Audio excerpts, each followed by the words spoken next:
I had no idea I was making fudge.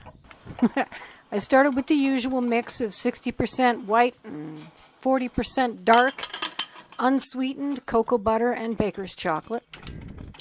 Then here I dumped about 25% of a can of well-stirred coconut milk, coconut cream, yeah, coconut milk. It's the stuff that you get the water in the bottom. If I had chilled it, this would have worked. So I really advise you to chill it before you get started. It was beginning to whip up. And I added in some vanilla, about a capful of vanilla, and about 2 tablespoons. Yeah, I actually used a tablespoon in this case. I do have measuring tools in my kitchen, but I prefer to experiment. So 2 tablespoons of coconut palm sugar. Coconut palm sugar is made from the sap of the coconut palm flower, the same plant that gives you coconuts. When it blooms, they collect the sap and then they boil it down and dry it out to create crystallized sugars. It's pretty surprising. As usual, it's concentrated sugar, and that's the problem with it. That's the biggest problem. So it's not really a good idea to just swap it out. You really need to cut down the sugar in your diet. But that's kind of the point of these recipes. These are little tiny squares or bars that you can have periodically in the day to reduce your craving for treats that sends you out buying commercial chocolates, which are unquestionably less nourishing than real chocolate. Chocolate has theobromine in it. And at this point I chilled the coconut cream because it was just not whipping up anymore. The addition of the vanilla and the sugar ruined it. And I thought, well, it's room temperature. I should probably have been doing this cold. The chocolate, meanwhile, was slowly melting. And remember, use an oven-safe bowl and put it in a pan of water so that the water touches the bottom of the bowl. That's how you melt chocolate. I do have a double boiler, but it's harder to get to in the cupboard. Now, chopping these cashews, oh my goodness. I had about a quarter cup of cashews, and I was using them up. This was all about leftovers of this and that to put into the chocolate. Yeah, that's a knife that I got from Alaska. It was I didn't get it. It was given to me. It's a design that comes from the Arctic North America. The First Nations peoples of the North, Inuit, invented these. And it's a really awesome knife for mincing things. It made this job a little bit easier. But these nuts just kept rolling away and out from underneath, and I just kept having to pick them back up and put them in the middle. The trick here with picking them up is you pick them up loosely so that all the smaller crumbs fall out from between, and that way you're not turning the already chopped stuff, which is easy to chop, into powder.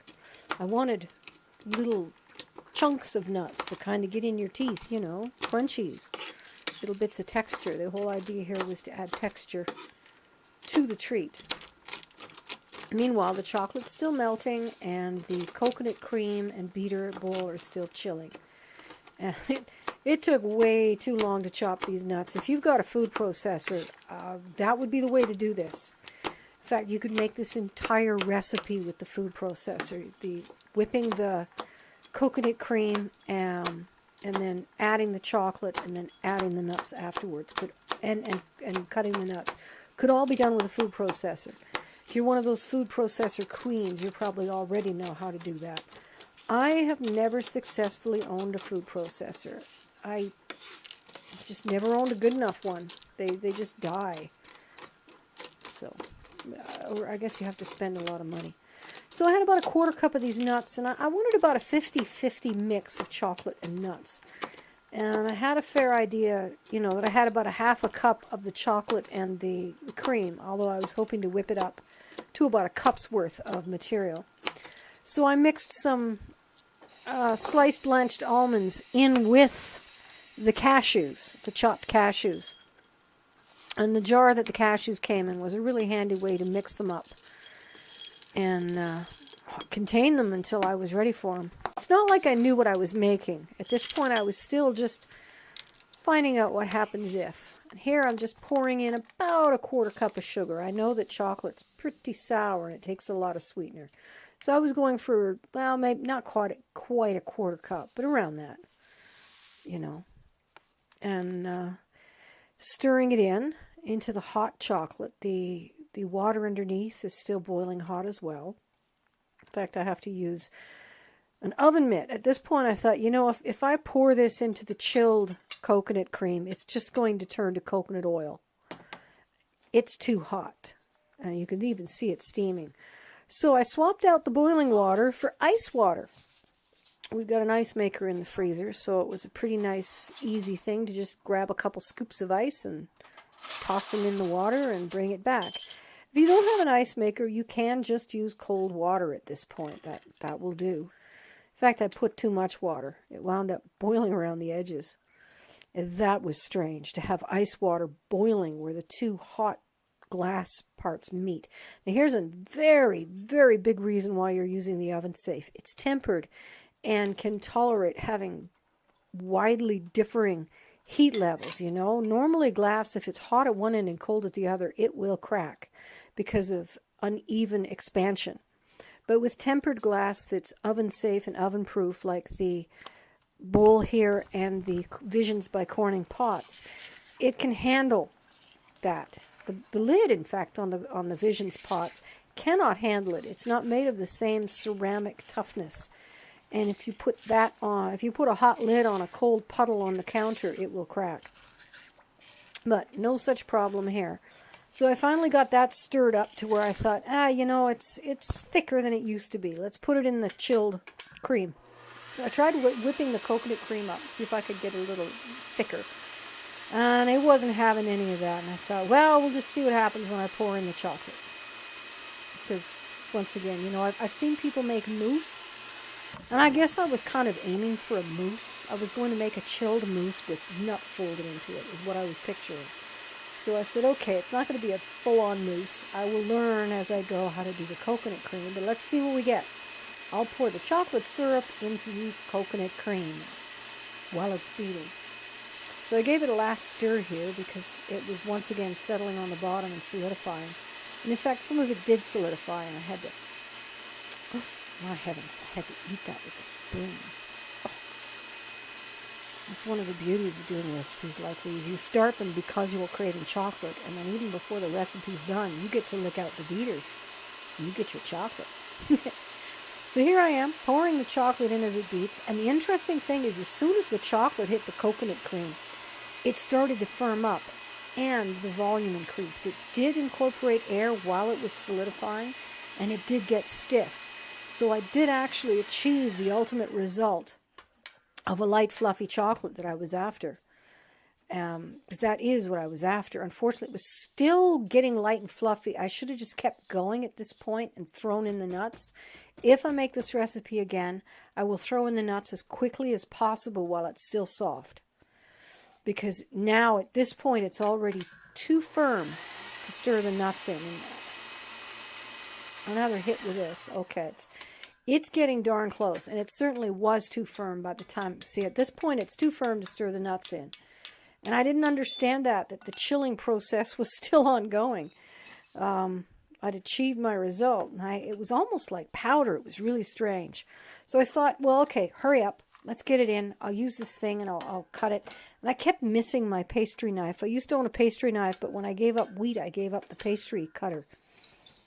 That's a crescent-shaped cutter with a handle that has 5 or 6 blades that are very thin and very limp and weak. With any luck, they're a little bit sharp, and you use them to cut lard into wheat to create pastry. But that wasn't working. I wasn't getting very far with cutting these chunks. It was kind of frustrating, I thought. I started thinking, well, maybe I should throw it back on the machine. Because I was trying really hard, but there were so many lumps to be individually broken up. It was just, you know, I did this recipe for a quick recipe. I wasn't interested in spending 2 hours messing with it. So I thought, well, I'll use the beater and I'll put it on the machine. And as I looked at it, I realized that beater is too flimsy. You know, so I started to put it together.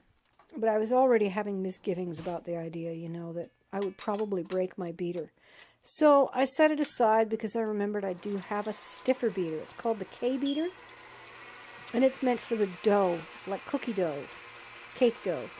The egg beater is the thin beater is for whipping, and this one is for mixing. So that actually worked perfectly. It beautifully incorporated the two, the nuts into the chocolate, and I had this wonderful fudgy result. Did the usual wax paper lined pan. I really recommend that. Chocolate can stick. I mean, you could spray it with spray oil, I suppose, but since chocolate is an oil, if you're pouring, it won't work. In this case, it would have worked because of the nature of the chocolate that I'm putting in. It's already cool. It's already half solid. But I find it so much nicer not to have to wash the pan. And you really don't. When you pull out the wax paper, unless something's leaked, your pan's clean. And it's just so much easier to separate. Also, did you know that wax paper is good for wrapping sandwiches? Yep. Wrap them like they're a Christmas present, but using wax paper instead of wrapping paper. And take them with you to lunch like that. You will find that they keep just as well as in a plastic container, and you can just throw the wax paper in the recycle bin. Scrape a little bit more chocolate off, dump it all in the bin, and then I've got to figure out how to flatten it. This stuff is sticky. I put my hands in it, I get coated. I put the spatula in, I get coated. It was just such a messy process. It started to melt on contact with my hands, you see. The reason it was behaving the way it was and being fluffy and light was because it was already quite chilled when I mixed air into it. But the more my hands contacted it, the more it melted, and it was kind of melting the way cotton candy does into nothing. So I had to be very careful, and I wasn't very happy with this. So I tried to lick my hands off at this point, but just wound up washing them. And remember to wash your hands and wash them frequently, and don't get your spit in the food. So I tried a jar full of ice water just to flatten it out a little bit better, because I was really concerned about melting it with the heat of my hands. And that was a little annoying. It got all over, and I was going to quit. And I thought, no, just keep trying. Just keep trying. I'll just, pull some of that chocolate off and eat it later. And in fact, it did work. It worked okay. It worked okay, and I did pull the chocolate off and eat it later. It was delicious while I was waiting for this to chill. So the last few presses, and I said, okay, that's good enough. My hands are just getting too dirty. I'll just put it in the fridge like that, into the fridge to chill, and afterwards it came out beautifully. Stiff enough to hold as a little slightly crumbly, but stiff enough to cut into squares. So I just cut it into squares, put them in the tin. This stuff does have to stay refrigerated. If you leave it out, say, on a buffet table for 3 hours, it's probably going to be a really messy treat for anyone who's handling it. You might want to eat it with forks in a case like that. And I certainly have to clean my fingers after I eat some, but once it's made into small squares and you put it on the plate cold, yeah, you can pick it up with 2 fingers and do all right. I have some right now, and it's very good. It's a day later. It's still a delightful treat. The nuts really give it some body. And the chocolate melts like mousse in your mouth. I really achieved what I was after without even knowing what I was doing.